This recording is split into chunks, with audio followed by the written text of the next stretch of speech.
On est parti.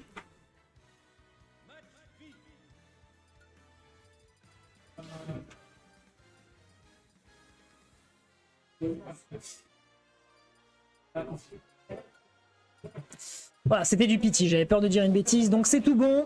Évidemment, le curse character pour moi, c'est nickel, on approuve. Et du coup, immédiatement envoyé. Donc, voyons voir ce que ça va donner. Du Ganondorf contre du Pokémon Trainer. Pokémon Trainer, alors Carapuce peut faire vraiment des dégâts, hein, évidemment, contre tous les heavies et sa capacité de combo, ça peut être vraiment super dur à gérer. Mais de l'autre côté, voilà, le personnage peut voler en un instant. Derrière, si on passe sur un bizarre, une fois qu'on a mis suffisamment de dégâts à l'adversaire, ça peut faire la différence. Mais pour l'instant, voilà, il a besoin de faire beaucoup plus de boulot s'il veut mettre son adversaire en difficulté. Alors, comment ça s'est passé?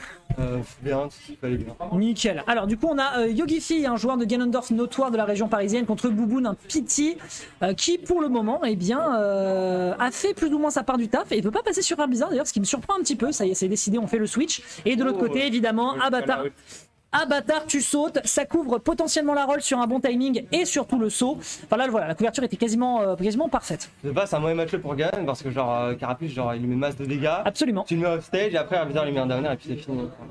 Ouais, je suis bien de ton avis, mais voilà, pour ça, malheureusement, c'était sans compter sur le fait qu'on soit en train de parler de Yogifi. Et Yogifi, bah voilà, il a quand même, je pense que c'est un des joueurs sur Ganondorf qui a vraiment le plus de prudence vis-à-vis de la façon qu'il a de revenir sur le terrain. Et si Boubou n'est pas bien préparé, ça peut très mal tourner. Ça tuait pas avec l'up smash, mais ça aurait pu faire mal. Mais bon, le forward tilt qui fera la vie. Oh là. Mais gros, mais alors ça, se prendre ça en stream, c'est du sucre.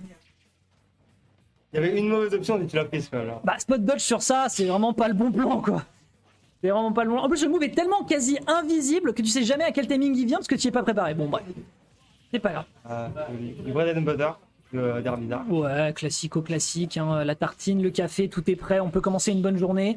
Et pour le moment tu vois, partir sur Herbizarre à ces pourcentages là, je suis déjà moins surpris. Ouais, quand tu joues Ganon, faut avoir des phases d'avantage plus intéressantes, faut avoir les bonnes reads pour prendre des stocks à 60, 70. Voilà. On est d'accord là-dessus. On est à 50%. Est-ce qu'on peut aller le chercher? Je ne suis pas bien sûr. Très belle dash attack ici de la part de Yogifi qui ne veut pas se laisser distancer. Le trainer était assez propre si jamais on se précipitait sur le retour. Ce qu'on va réussir à choper par contre, c'est le TT grab pour récupérer le bord de l'edge avec un upper. Yogifi qui est très en forme aujourd'hui. Qu'il fasse attention à Bouboun quand il est en désa parce que s'il match des attaques, il peut se prendre des repères, des pairs et ça tue très tôt, ça va faire très mal. Du coup, elle est 1-0 pour les Yogifi. C'est bien de voir du Ganon, on n'en voit jamais, soit en ligne comme en off. Ouais, bah oui, c'est des personnages qui ont plutôt tendance à se laisser oublier. Et justement, Yogifi, bah, c'est très cool parce qu'il a, voilà, il a jamais lâché le perso. Alors, il a un Falcon pour certains match-ups. Mais bon, c'est un light Ganondorf, ne nous mentons pas.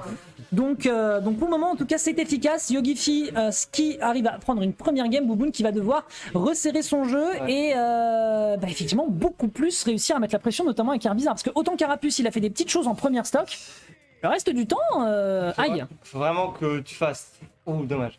Faut vraiment que tu fasses peur à Ganon, que tu le mettes off stage avec Herbizarre, faut que tu le forces à revenir haut pour pas qu'il revienne vers le bas et qu'une fois qu'il a plus son saut, il faut que tu ailles ledge guard et finir le plus vite la stock possible parce que c'est toujours un danger constant. C'est toujours les attaques smash, tu veux choper des air dodge ou des attaques parce que les distances des attaques smash sont énormes et même les coups t'as la priorité pour préparer le truc. Il arrive à catch absolument tout, c'est absolument dingue parce que tu disais, comme tu dis, l'edge guard de Pity a besoin d'être rentabilisé contre Ganondorf, mais là pour l'instant c'est lui qui l'a eu à 2 reprises.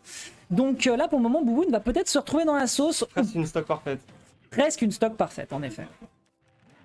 Ah non. Il est parti très deep. Oh il a sauvé. Il est parti beaucoup trop deep le Bouboun là. On a tenté une edge guard un petit peu audacieuse. C'était audacieux. Et là du coup il peut se mettre bien, Yogifi entre guillemets, il peut se permettre de faire plus d'erreurs, vu qu'il a 3 stocks contre une. Ouais, on est là-dessus, pour lui c'est clairement les vacances, d'autant plus que comme tu dis, Ganondorf c'est surtout un personnage aride et là en fait il va avoir tout le loisir de le faire parce qu'il est à 100%, d'autant plus qu'il y a de la rage, donc on va pouvoir se régaler si jamais l'adversaire commet une imprudence. Pas de 3 stocks. Je sens quand même qu'il va y avoir besoin d'appeler une infirmière Joël. Après pour qui, le mystère reste entier. Oh le Down throw, turnaround back air. Parfait. Pas trop, mais peut-être surprenant pour Bouboun, qui se fait donc sortir en quoi, même pas 4 minutes. Bon, bah écoute, c'est ainsi.